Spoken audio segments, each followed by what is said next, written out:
अस्सलामुअलैकुम। आप देख रहे हैं के न्यूज एचडी में हूं हारिस अली शाह गिलानी। चलते हैं आज की अहम खबरों की तरफ।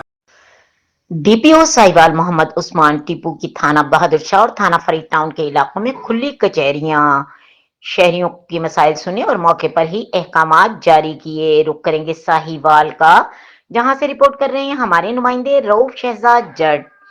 District police officer Sahiwal Muhammad Usman Tipu ने थाना बहादुर शाह के इलाके में government girls middle school 66 GD और गवर्नमेंट बॉयज स्कूल 59 जीडी, जबकि थाना फरीद टाउन इलाके में जामिया मस्जिद निक्की में ढाली और गवर्नमेंट बॉयज स्कूल रत्ती टिब्बी में खुली कचहरियों का इनेकाद किया। खुली कचहरियों में मुकामी शहरियों ने अपनी शिकायत, मसाइल और जराइम पर काबू पाने से मुतालिक तजावीज पेश की, जिन्हें डीपीओ साहिवाल ने बगौर सुना और मौके पर ही मुतल्लका अफसरान को शिकायत के हल के अहकामात जारी किए। जबकि काबिल अमल तजावज़ पर फौरी अमल दरामद यकीनी बनाने की हिदायत की। डीपीओ साहिवाल मोहम्मद उस्मान टीपू ने कहा कि खुली कचहरियों का मकसद अवाम और पुलिस के दरमियान राब्ते को मजबूत बनाना है, मसाइल को तरजीही बुनियादों पर हल करना और अवाम के ताउन से जराइम का खात्मा है। इस मौके पर डीपीओ साहिवाल स्कूलों में मौजूद बच्चों से भी घुल मिल गए।